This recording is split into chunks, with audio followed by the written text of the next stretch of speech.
নমস্কার, সবাই কেমন আছেন? আমেরিকা উইথ বাঙালিয়ানা চ্যানেল থেকে আমি সুবর্ণা চলে এসেছি আপনাদের সামনে আরও একটা নতুন ব্লগ নিয়ে।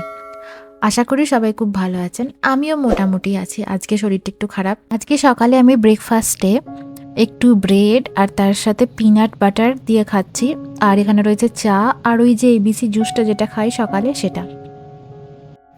যেহেতু এখন খুব ঠান্ডা লেগে গেছে,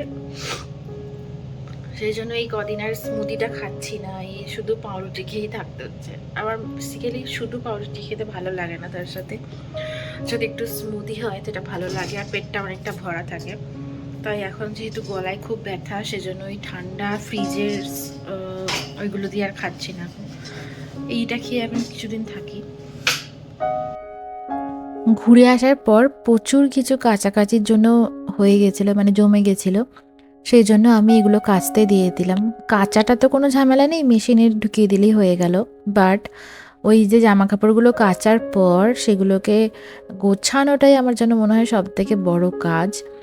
এখন আমি এখানে মেশিনের লিকুইড দিয়ে দিলাম। এখানে ওয়াশিং মেশিনের জন্য স্পেশাল কিছু লিকুইড পাওয়া যায়, শুধু সেগুলোই দেওয়া যায়, যে কোনো ডিটারজেন্ট কিন্তু দেওয়া যায় না।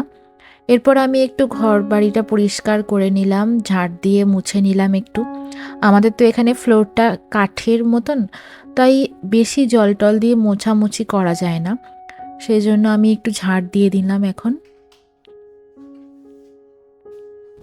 কদিন বাড়িতে ছিলাম না বলে এসে মনে হচ্ছে যেন কোথায় চলে এসেছি, মানে সব কিছু কেমন একটু লাগছে, একটু সেটেল হতে আবার সেই ডেইলি লাইফে ফিরে আসা। তো এই যে এগুলো করার পর আমার হঠাৎ করে একটু ছবি আঁকতে ইচ্ছা হয়েছিল। জানি এটা খুব একটা ভালো হয়নি, তাও ওই আর কি, চেরি ব্লসম দেখে এসেছি বলে আমি এখন চেরি ব্লসম ছবি আঁকছিলাম। আমার কাছে ভালো রং নেই, সেই জন্য জিনিসটা ভালো ফোটেনি, সবটাই কিরকম গ্লসি গ্লসি হয়ে গেছে।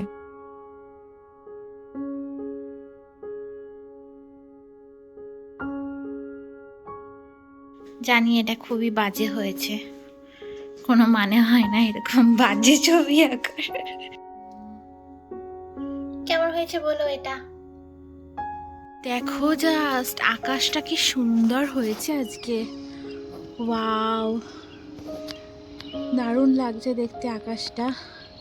পিঙ্ক আর অরেঞ্জ কালার যেন মিশে গেছে, কি সুন্দর লাগছে দেখো চারিদিকটা। ওয়াও, খুব ভালো লাগছে। সন্ধে নামার আগে এখানে দারুণ একটা কালারফুল হয়েছে। এটা দারুণ স্ন্যাক্স বানিয়েছি আমি তিল দিয়ে আর ছোলা দিয়ে। ছোলার খোলাগুলো এখানে এই যে ফেলেছি, আর এটা বানালাম গুড় দিয়ে।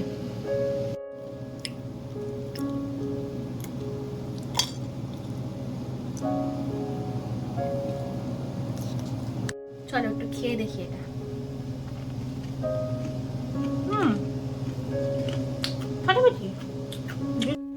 আজকে আমি তোমাদের দেখাবো যে মাইক্রো ওভেনে কীভাবে পপকর্ন বানাই। এখানে এরকম প্যাকেটে পাওয়া যায়, যেটা এই প্যাকেটের মধ্যে ছিল, এই পপকর্নের প্যাকেটটা। এরকম একটা বড় প্যাকেট থাকে, তার মধ্যে 5-7টা এরকম প্যাকেট থাকে। তো এই কাগজের প্যাকেটটাকে এবার মাইক্রো ওভেনের মধ্যে বসিয়ে দিলাম। এই যে এইভাবে বসিয়ে দিতে হবে, আর কিছু করতে হবে না। দিয়ে 1 থেকে 1.5 মিনিটের জন্য চালিয়ে দেবে এটাকে। আমি এখানে একটু বেশি সময় দিয়েছিলাম। তারপরে যখন ওই যে মাইক্রোওভেনে পপকর্নগুলো যখন ফাটছিল ফটফট করে, ওই ফটফট আওয়াজটা যখন বন্ধ হয়ে গেল, তখন আমি মাইক্রোওভেনটা অফ করে দিয়েছিলাম, কিন্তু সময়টা একটু বেশি দিয়ে রেখেছিলাম। তোমরা ওটা 1 থেকে 1.5 মিনিটের মতন দেবে, বেশি দিলে কিন্তু পুড়ে যেতে পারে। এই যে এখন এটা হচ্ছিল, এই দেখো রেডি একদম। কোনো রকম ঝামেলা ঝঞ্ঝাট প্রেশার কুকারে দিতে হবে না, কিচ্ছু করতে হবে না, জাস্ট একদম গরম গরম বাড়িতে পপকর্ন রেডি হয়ে যাবে। চলো এটা আমি তোমাদেরকে ঢেলে দেখাচ্ছি। এখন একটু গরম আছে, তাই একটু সাবধানে, মুখের কাছে কিন্তু হাত দিয়ে খুলতে যাবে না, তাহলে কিন্তু এই ধোঁয়াটা মুখে লাগবে। তাই একটু দূর থেকে 2 হাতে করে ভালোভাবে এটাকে খোলার চেষ্টা করবে। তারপর আমি এখানে বানিয়ে নিয়েছিলাম একটু কফি। আমার আজকে সন্ধেবেলায় একটু গরম গরম দুধ, মানে আমি দুধ খেতে খুবই ভালোবাসি, তো আমার ইচ্ছা করছিল যে গরম গরম একটু কিছু খাই, সেজন্য আমি একটু কফি বানাচ্ছিলাম দুধ দিয়ে। নাহলে জেনারেলি আমি এখন লিকার চাই খাই, আজকে ইচ্ছা হলো যে একটু দুধ খাই। তাই এটা বানালাম। যেহেতু গলায় লাগছে বললাম, খুব ঠান্ডা লেগেছে, তাই জন্য। এরকম গরম দুধ শুধু খেতেও আমার ভালো লাগে, কফি বা চা বাদ দিয়ে শুধু দুধ খেতেও আমার ভালো লাগে। বাট আজকে ইচ্ছা হলো যে এই পপকর্নের সাথে একটু কফি খাই, সেজন্য বানাচ্ছিলাম এখন এটা।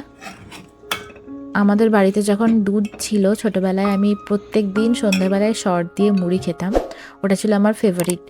তো এখন আর সেসব অতীত হয়ে গেছে। যাই হোক, এখন আমি এখানে কফিটা রেডি করে নিলাম।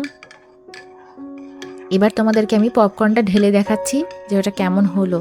একটু ঠান্ডা হতে দিয়েছিলাম, না হলে আঙুলে একটু ভাপ লেগে যায়, তো ওই জন্য আমি এটাকে একটু ঠান্ডা হতে দিয়েছিলাম।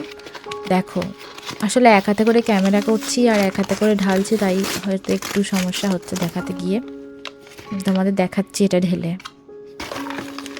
আচ্ছা, তোমরা কে কি স্ট্যান্ডে ভিডিও করো, মানে কে কি স্ট্যান্ড ইউজ করে থাকো কুকিং ভিডিও করার জন্য, আমাকে একটু জানিও কমেন্ট করে, আমার খুব উপকার হয়। আমি বুঝতে পারছি না যে আমি একটা স্ট্যান্ড কিনবো, কিন্তু কী কিনবো। যাই হোক, দেখতেই পাচ্ছ কত সুন্দর পপকর্নটা হয়ে গেছে। আজকের মতন ভিডিওটা আমি এখানেই শেষ করছি। আজকে শরীর খারাপ, তাই বেশি বড় করলাম না। কেমন লাগলো সবাই জানিও। টাটা।